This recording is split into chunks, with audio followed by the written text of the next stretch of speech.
Hey guys, and welcome back to the next episode of Divine FM. Today I'm going to be talking about breaking the cycle and coming back to yourself. Lately I feel like I've been all over the place when it comes to my self-worth, I suppose. Some days I have really high highs and some days I have really low lows. I feel like the only thing that affects that is how I treat myself, you know? And it's never nice, or it doesn't feel good to admit that you're causing your own pain or you're causing your own suffering. But also, it's a fucking power move to be able to take accountability for yourself. And not only that, but then plan what you're going to do to change it and fix it, and then follow through. Because by doing those actions, my entire self-worth has completely changed. And it's not perfect. Some days I still feel insecure for whatever reason it can be. Some days I'm bloated. Some days I am not as emotionally strong and I lash out, or I do something that I probably shouldn't have, because sometimes I'm a little impulsive when it comes to my emotions, because I'm a very, very emotional person, and my depth, my well for feelings is so deep that, I often forget that a lot of people don't know how to even handle it, deal with it, or even what to say to it. And for so long, I took that personally, and I just felt like people didn't care enough to get to know me, or didn't care enough to want to understand what I was saying. And it took me really digging deep and realizing that I'm just a little extra special, I suppose, when it comes to that. And there's nothing wrong with it.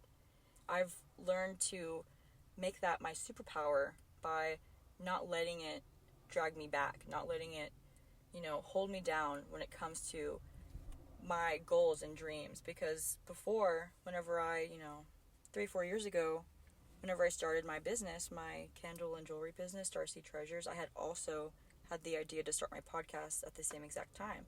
So, technically this podcast has been, I guess, in the manifestation process for 4 years now, and it took me that long to figure out that the reason why I didn't feel like I was good enough, or that my words were good enough, or that I was smart enough, was simply because I didn't think that people cared enough to listen to me. And when in reality, I just needed to be able to express myself in a way that is absorbable, that people can understand and want to engage, It's nothing about me. It's always about how I'm treating myself, and thus that energy is given out, I suppose, to those others out there who, either accept it or they deny it. And the people who don't want your energy are just not meant for you. Anyways, sorry, that was I'm not sorry.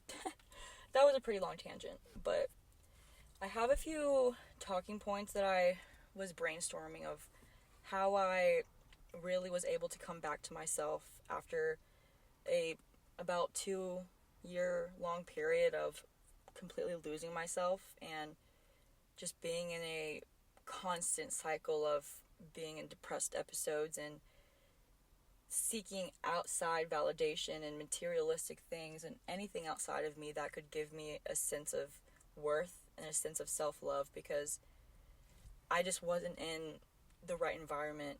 I wasn't around the right people.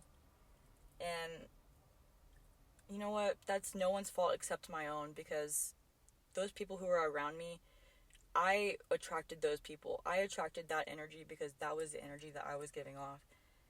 Whenever I decided to change my energy and not project onto those people who treated me poorly, and instead gave them grace and gave them love, I learned that I feel bad for people who don't care about other people, I suppose. I feel like it's really not that much effort to care about other people, to be loving, to be kind, and I just really hope that maybe me talking about this will put into perspective for some people how really not hard it is, and how really important it is to be kind and gentle to others, and as well as yourself, to inhabit a safe and happy environment for yourself every single day, because we'll never be able to fully be happy and live our dream reality if we're too scared of the things that make us sad or the things that hold us back, you know? We have to be able to face them head first, you know? Last night, it's so funny I said this because I have chills. Last night I had this dream and it was so odd, but like it was very vivid. And I remember like in my how do you say it? My subconscious mind while I was dreaming, I literally had thought, oh my god, that was crazy. That felt like so real. I could do that. So like basically in the dream, my best friend and I were just like outside hanging out, seshing. And then this man comes out of nowhere and just like picks her up, like is holding her horizontal and just is running away from her. Oh yeah, and we were in my car. Oh, it's because we were in. Anyways, I'm not gonna go into that story. Basically, we were in the car like seshing and talking, and then this guy comes and steals her, and I keep my gun in my car, and you know, a part of me has always been, how do I say? I fear my feminine and masculine differences. I feel very, very masculine a lot of the time because basically my whole life I feel like I've had to be my own mother, be my own best friend, and be my own confidant because I just have always felt very alone when it comes to my mental space. But I feel like it's so important to be able to really embrace your feminine side of you. And it doesn't mean feminine as in male, female. Feminine as in the part of you that wants to be soft, wants to be held, wants to be safe, wants to be loved. I have to really go into that person and accept her and love her just as much as I accepted and loved and validated my masculine part of me that kept me safe for like so many years. I just feel like, I don't know, it was such a hard realization for me to come to, and it was something that held me back and made me so insanely insecure for so long. And not only insecure, it genuinely held me back from becoming the person that I'm supposed to be, because it goes down to your hobbies, the way that you dress yourself, the people that you hang around with, the things that you do, the things that you put inside your body, the way that you see yourself, the things that you do for yourself every single day. Your entire world shifts. You literally hop timelines whenever you can release that, how do I say, expectation of how people are going to treat you or how the world is going to treat you that day. You know, we have to genuinely remember, no matter how cliche it sounds, that we are so fucking blessed to wake up every single day. Not only to wake up in a bed, to wake up in clothes, to wake up in a house around people who love us. And even if we're not around people who love us, we're with us who loves us, and we're with us who takes care of us, you know? I can't even begin to speak on the unthinkable things that are happening in the world right now, and it just really reinforces how fucking grateful I am for absolutely everything. Just my whole life. All the time, I'm just in my car and I'm driving and I just feel so alive and I just scream, thank you God so much. I love being alive. I love being me. Thank you for letting me wake up another day. You know? I genuinely do that. I don't care if it sounds silly or whatever. It has made my life so much brighter, so much happier. I feel like my aura literally like shines because I just feel so much love for myself and for the world and for others. I don't know how to put it into words. Yeah. Anyways. So, this first point I have is to come back to yourself, to release any perceptions or expired beliefs you have about yourself. So basically, you know, whenever I was talking about how I didn't think I was attractive. I didn't like how I dressed. I didn't like how I didn't work out. I didn't like how I ate. There were just so many things I didn't like about myself, but I was the one doing it to myself. I had to release the fact that I'm not chained to that version of me. Just because I've dressed this certain way for so long and it feels uncomfortable to dress a different way, if I know inside that my soul like is constantly giving me signs that I want to wear this specific thing or I want to look this specific way and I can visualize it in my head, that is literally your future self giving you little hints, free little hints on what to do in order to create that version of yourself that is happier, that is more abundant. It's really just a switch in your mindset. But you have to be able to release and really let go of that person you were before, and not just let go, but with love.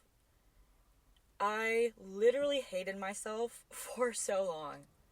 I hated myself for being with someone who didn't treat me right. I hated myself for being around friends who judged me and made me feel small, when in reality they were just jealous, or they just felt uncomfortable around my energy because they didn't know how to act like that, and so therefore they didn't think it was the correct way to act. As in calling people out for bad behavior, like being racist or something, like silly things like that most people feel too uncomfortable to like call out or to bring to light in order to bring a balance, I suppose, to the energy. You have to be able to do that, and you have to be okay with people thinking that you're weird or people not liking the new version of you. You have to let go of that fear because it's your life. Like, why do you care about what other people want for you? Like, you are gonna literally regret it so much whenever you're in your deathbed or whenever, some traumatic event happens to you and this security feeling that you have with how your life is right now falls apart. Like, you have to remember that everything is so, so fragile if you don't have a good relationship with yourself. So that goes into my next point that says, listen to your body and give it what it needs, even when it feels uncomfortable or if you don't think you deserve it. Literally so important. So, for example, this is a huge one. Growing up, I always felt more masculine, right? As in, I didn't take care of myself to the level that I thought a very feminine woman should. And therefore, I felt less worthy and less valid as a woman, and therefore, insecure, less pretty. And that energy of feeling less than, feeling not pretty, it made me less attractive because I felt less attractive.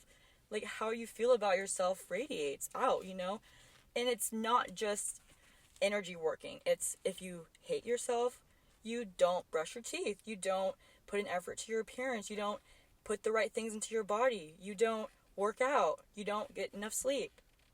But whenever you do love yourself, it's because you've done things that make you proud of yourself and make you want to keep doing it more because it feels good and gives you a sense of, holy shit, I'm a superwoman, or I'm a superman, and holy shit, I can really, really do this. I never thought I could do it, and I did it, and not just that, but with ease. If you guys aren't feeling those feelings on a daily basis, I really would recommend implementing some changes because you can literally jump timelines in a day just by making that simple choice to release whatever it is mentally that has been holding you back, that you no longer need to carry, that has past its expiration date. Like, then some, You have to religiously respect your own personal boundaries and your self-expectations in order to maintain a sense of worthiness, a sense of self-love. We'll never be able to reach big goals if we can't take care of the person who's going to be, doing the physical act to make those goals happen. And we won't even have the motivation to want to make those goals happen for us if we don't feel valid enough to receive them. Does that make sense? How do I word that? Like, it's okay at first if it feels wrong or weird to be gentle and patient and kind to yourself when it comes to like your self-talk whenever you're trying to release, you know, self-talk that is negative, or some acts that you do that are negative, like taking substances that are bad for you, or not eating well, or not drinking enough water. It's okay if it feels weird and you have to really force yourself to do it. But it's because it doesn't belong to the current version of yourself. That's why you have to practice every single day. Like, nothing will happen in a day. But eventually, if you keep doing it, your energy is literally that version of yourself, just in infant stages. Does that make sense? In order to really make a change, you have to implement these habits every single day and truly believe to your freaking core that this is what's for me. I deserve this, and I'm going to do it no matter how I feel. You have to act without thinking about your emotions when it comes to you and your future and your health and your relationships and your family. All that shit is so much more important than how you feel in that 1 second.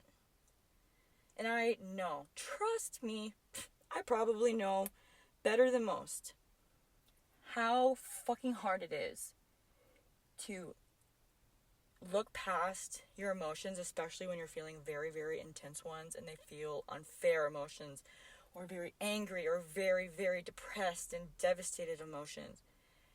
I've come to find out that although it's like the same thing as running on a treadmill and knowing you're going to do a mile, you know, the first like 8 minutes, honestly, sucks. And the whole time you're trying not to think about the pain, and you're trying so hard to regulate your breath, regulate your steps, and not stop.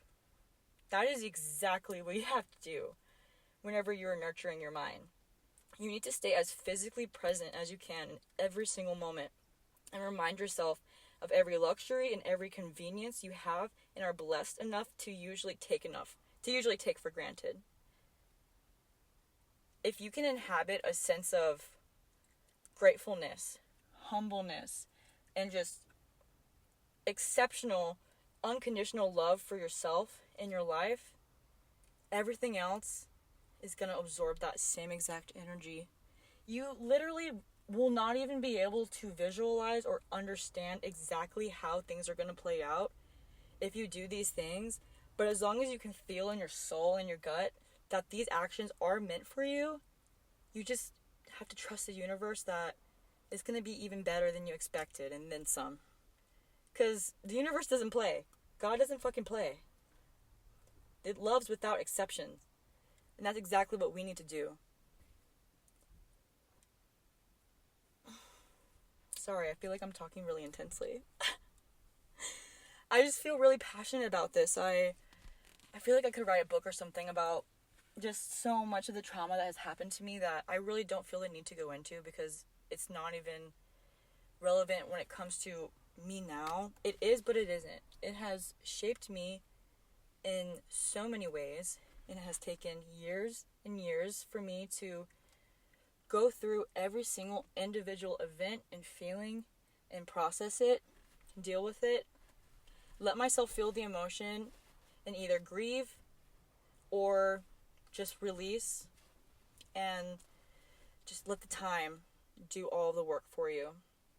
I swear, I literally swear that loving unconditionally does not take away the love that you have for yourself. So please, if you have an opportunity to be kind and gentle and patient and giving to anyone who you feel like could use it, especially yourself, do it. Like, you will never regret an act of kindness, an act of vulnerability, an act of authenticity. That is literally why we are here. I don't care what they tell us about going to college and getting married and having a job and having a house and having a dog and feeding yourself and working out and repeat. That's life. You can believe that if you want. And I agree that is a part of life, but that is literally just a construct of what one singular option that we can do with this life. Literally, that is just one. And somehow we have all been convinced that that is the only way that we can live in order to be happy, in order to really feel fulfilled. Because I've already really done that. I was 2 semesters away from getting my degree. I didn't really like college. I do want to go back with a different headspace, because before I simply went because all of my self-validation came from the fact that I was a scholar, I suppose. But it wasn't even that. I was easily smart. I easily got A's. Fuck no. I literally got C's sometimes. And I would... Oh my god. If I'm really gonna be honest, like, yes, I'm a very, very smart person. But that is only because I love to learn. And I'm willing to put in all the time and effort and annoyance and inconvenience it takes in order to really absorb that information. And, like, let it sit and affect me and how the things I've already learned. And, you know, I love learning about history, for example, because it literally tells us our history about how things came to be, why things are the way they are. Like, people always ask, why is this that? Why do we act like this? Why do we say this? Girl, go take an AP Euro class, and I swear to God, you'll never ask that question again. Like, they were crazy back then. Like, no wonder they made all of these folk tales and just all this history that we think is just crazy, and, like, we just read it and then it goes in one ear out the other. We forget that that was genuinely the same life that we're living right now, but for those people all the way back then. And how significant was it then? They didn't think it was significant what they were doing. They didn't think that it would affect society so many centuries later. Like, I don't really need to go into it about how silly it is for everyone to be convinced of a certain way of living, a certain way of treating ourselves, you know. I feel like I just have accepted that I'm kind of an out there person, and every day I'm working on being more comfortable, being authentic in this part of myself, because just a little thing about me, I suppose. I was engaged for 2 years, and it was like a 4-year or so long relationship. And whenever I got with this man, I was in a very low point in my life. I was 19 years old. Oh my god, there's a fox. Whoa. It's like only my second one I've seen in real life. Whoa. Anyways, I was 19 years old and I was working full time. I was taking 5 classes in college at the time, and I was already in junior level classes, and I was in the honors college. Not to be like, nah.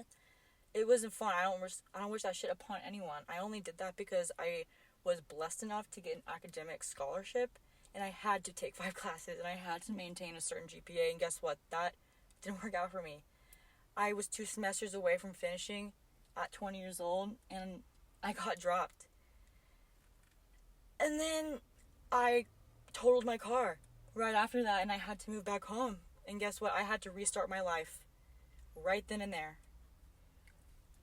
That trauma, for example, literally helped me jump multiple timelines, because I would have never had to experience, you know, living with my father or having to buy another car. Once again, my 3rd car, because girly is just not the best when it comes to defensive driving, I suppose. I don't know. Okay, beeper. Alright, let me cut this short, because it's all not short at all. 24 minutes. I just wanted to be a little more open, be a little more vulnerable on this one, because I felt like before, on the podcast before this one, the episode, I felt a little nervous. It was literally about removing your mask, and even me, I felt very timid about talking about removing your mask, because it is a extremely sensitive subject, and a lot of people don't even understand the concept of what it is to have a mask. You know, I didn't even know what it was until I figured out I was neurodivergent. that I have extreme ADHD. I'm 99% sure I'm on the spectrum. Like, there's no reason for me to act the way I am. Besides that, it's just me, you know? I was maybe a little overcooked, a little overbaked in the womb. I was born at almost 43 weeks. But regardless, I just wanted to, I guess, be a little more open and show my real voice, I suppose. I feel like I don't have a script or anything. This is something that I hold so close and so dear to my heart. I feel like it's truly my purpose is to help people find themselves, help people learn to love themselves again and to love others, and to just like spread love, because I feel like I was just born with the purpose of like overfilling the world with the love that I have, because it lacks it in so many areas that so many people are blind to it because it's just normal. But since I'm a little autistic, nothing is normal for me if it's just somehow off balance in the energy. And I'm just so happy that I'm today's years old, that I can finally sit here and say that I am proud of the way that I am, and I am in love with how I can view the world now that I've gone through so much, and I've found a way to take my pain and take my emotions and alchemize that into something that is beyond my wildest dreams. I felt like all of this energy that I had recently, whenever I left my relationship, I had so much energy. I could have either done two things. I could have done multiple things, but for me, I could have either spiraled and gone down a very, very depressive hole, or I could have done the unthinkable, which was finally take the step and put myself out of my comfort zone, because I was already putting myself into a very extremely uncomfortable position by leaving my relationship. I felt like it's now or never, you know? This energy is here for me because I had to go through this shit in order for me to start this podcast, in order for me to finally find myself. Imagine if I had married that man. Imagine. I would have lived in regret my whole life. In my next life, I would have probably been kicking myself, because all it took was me getting out of that energy and realizing why I felt the way I did and coming back to myself. So yeah. I really love that you guys are listening to my podcast. If you got this far, holy shit, I appreciate you so much. I love you so much. I hope nothing but abundance and love and wealth and prosperity for you, for now and forever. I feel like if you are here, your energy really aligns with wanting to be better, wanting to give yourself that unconditional love that you know you deserve. Start today. Please. I want to give you guys a hug. I have chills. I'm like really hoping I'm talking to some people right now, and I really hope I'm speaking to your heart, because you are worthy of love. You are worthy of so much love. You don't even know how to visualize it, because that version of you just isn't here yet. It just takes time and effort. So, last thing I'm going to say is, after you guys leave this podcast, maybe write down a list of a couple of things that inside, maybe your subconscious brain reminds you that you may want, and then do it. Thank you, and have a great day.